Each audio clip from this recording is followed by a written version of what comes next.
Class 11th और 12th के विद्यार्थियों, जैसा कि आप लोगों को पता है, पिछले दिनों इंग्लिश ग्रामर से आप लोगों को नरेशन के अंतर्गत कुछ रूल बताए गए थे, जिसमें इंट्रोगेटिव सेंटेंस में होने वाले परिवर्तन के रूल थे। इंट्रोगेटिव सेंटेंस में किस प्रकार के परिवर्तन किए जाते हैं, उनका डायरेक्ट से इनडायरेक्ट स्पीच कैसे बनाया जाता है, कल बताया गया। आज हम आपके इंग्लिश शिक्षक आर के यादव लेट से प्रारंभ होने वाले वाक्यों का परिवर्तन बताने जा रहा हूं। यदि रिपोर्टेड स्पीच लेट से प्रारंभ है तो इनडायरेक्ट स्पीच जब बनाएंगे तो किस तरह का परिवर्तन किया जाएगा, इसमें ध्यान देने की बात है। तो लेट से प्रारंभ होने वाले वाक्यों का परिवर्तन, इसमें सबसे पहले हम ध्यान देंगे इन वाक्यों से ये वाक्य किस प्रकार के हो सकते हैं, इन वाक्यों से हमको क्या क्या भाव मिल सकता है। लेट से प्रारंभ होने वाले वाक्य सजेशन, जिसको सुझाव कहते हैं, एडवाइस सलाह, ऑर्डर आज्ञा आदेश होता है, रिक्वेस्ट प्रार्थना, ऑब्लिगेशन कर्तव्य हो सकते हैं। इसमें पहला रूल है फॉर सजेशन, सुझाव के लिए। यदि request reported speech let us या लेट्स से प्रारंभ है तो रिपोर्टिव वर्ब क्या होता है, सेड या सेड टू होता है। तो रिपोर्टिव वर्ब को सजेस्टेड में चेंज करते हैं, यानी सेड या सेड टू को सजेस्टेड में चेंज करते हैं, तथा दैट के पश्चात दे या वी शुड का प्रयोग करते हैं। और इस प्रकार से पहला रूल है आपका सजेशन के लिए, सुझाव के लिए। यदि रिपोर्टेड स्पीच लेट अस या लेट से प्रारंभ है तो रिपोर्टिव वर्ब को सजेस्टेड में चेंज करते हैं तथा दैट के पश्चात दे या वी शुड का प्रयोग करते हैं। एग्जाम्पल में है, ही said let us move home. इसका इनडायरेक्ट स्पीच बनेगा तो ही सजेस्टेड, सेड रिपोर्टिव वर्ब है, इसके स्थान पर सजेस्टेड में लिखा गया है, सेड को बदलकर सी सजेस्टेड। इसके बाद कनेक्टिव वर्ड दैट का प्रयोग किया गया है, ही सजेस्टेड दैट, इसमें से लेट को हटा दिया जाएगा। वी शुड मूव होम, इसको दूसरे तरह से चेंज कर सकते हैं, जहां पर दैट का प्रयोग नहीं होता है, जीरंड का प्रयोग होता है। मेन वर्ब में आईएनजी लगा देंगे। ध्यान दीजिए, ही सजेस्टेड मूविंग होम, यह जीरंड का प्रयोग है, मूविंग। इस तरह से आपका सुझाव वाले सेंटेंस में डायरेक्ट से इनडायरेक्ट स्पीच जीरंड के अनुसार बना सकते हैं। जीरंड की विधि से बना सकते हैं। अब दूसरा रूल है, यदि लेट वाले वाक्य से आदेशात्मक भाव मिलता है, आदेश का भाव मिलता है, तो सेड या सेड टू को, यह रिपोर्टिंग वर्ब है, सेड या सेड टू, सेड या सेड टू को ऑर्डर्ड में चेंज करते हैं। ऑर्डर में चेंज करने के पश्चात दैट,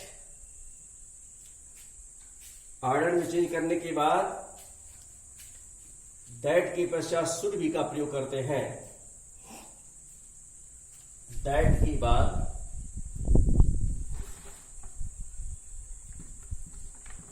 शुड बी का प्रयोग करते हैं।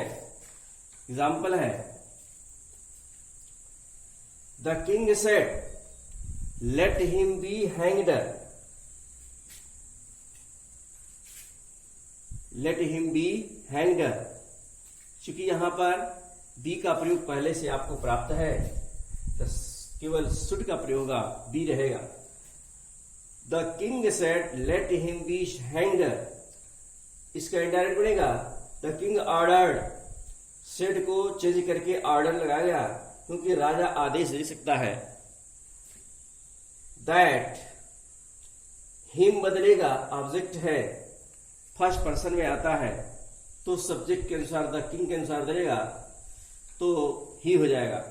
दैट ही, वैसे तो थर्ड पर्सन में कोई चेंजिंग होती नहीं है, फिर भी हिम को हम ही लिख सकते हैं क्योंकि दैट के पश्चात यहां सब्जेक्ट आएगा, या ऑब्जेक्ट नहीं रहेगा, हिम नहीं रहेगा, तो हिम के लिए हम हिम ही कर देंगे। The king ordered that he should be hanged, ये आदेशात्मक के लिए है। रिपोर्टिव और सेड या सेड को ऑर्डर में चिन्हित कर देते हैं और दैट का प्रयोग करने के पश्चात शुड का प्रयोग करते हैं। तीसरा रूल है, यदि लेट वाले वाक्य से प्रार्थना का भाव मिलता है तो सेड या सेड को रिक्वेस्टेड में चेंज करते हैं और चेंज करने के पश्चात यहां दैट नहीं लगाएंगे, प्रार्थना वाले भाव में दैट का प्रयोग नहीं करेंगे, लेट से पहले टू का प्रयोग कर देते हैं, टू लेट।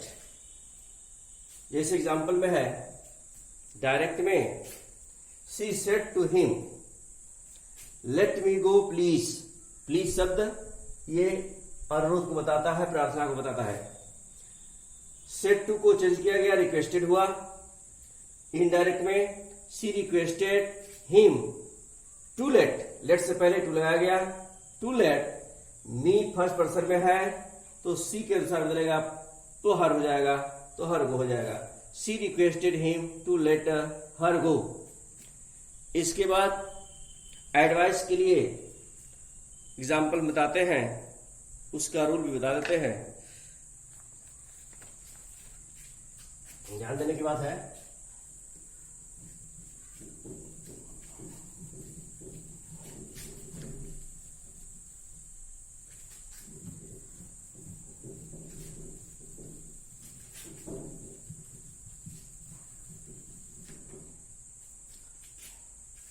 एडवाइस के लिए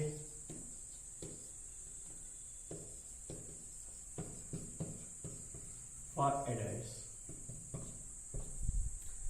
एडवाइस वाले सेंटेंस में जहां तक सवाल है, लेट देयर बी का भाव मिलता है, लेट देयर बी।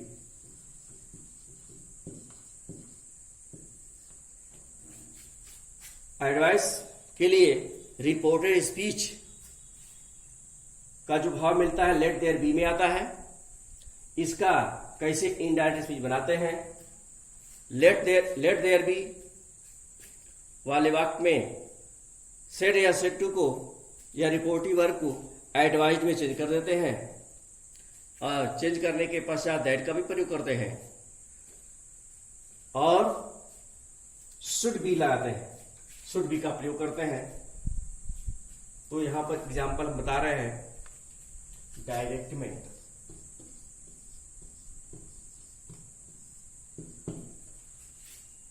इसका एग्जाम्पल है, he said let there be no talk about here, he said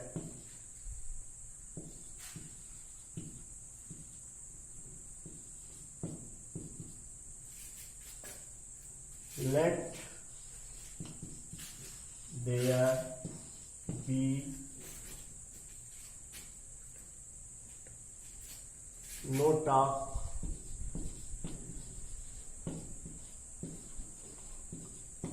about her। इसको इनडायरेक्ट में चेंज करेंगे, he advised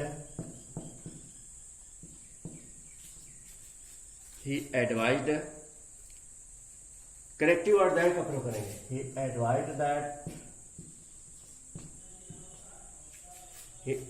दैट, इसके पश्चात देयर शुड बी का प्रयोग करेंगे। लेट हटा देंगे, there should be, there should be, there should be, बाकी वही रहेगा। नो टॉक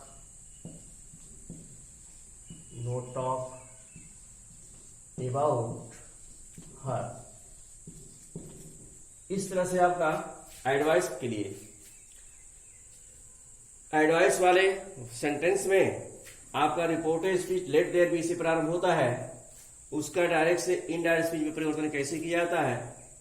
रिपोर्टिव वर्ब को एडवाइज में चेंज करते हैं और करेक्टिव वर्ब दैट का प्रयोग करके लेट को हटा देते हैं और देयर के पश्चात शुड का प्रयोग कर देते हैं।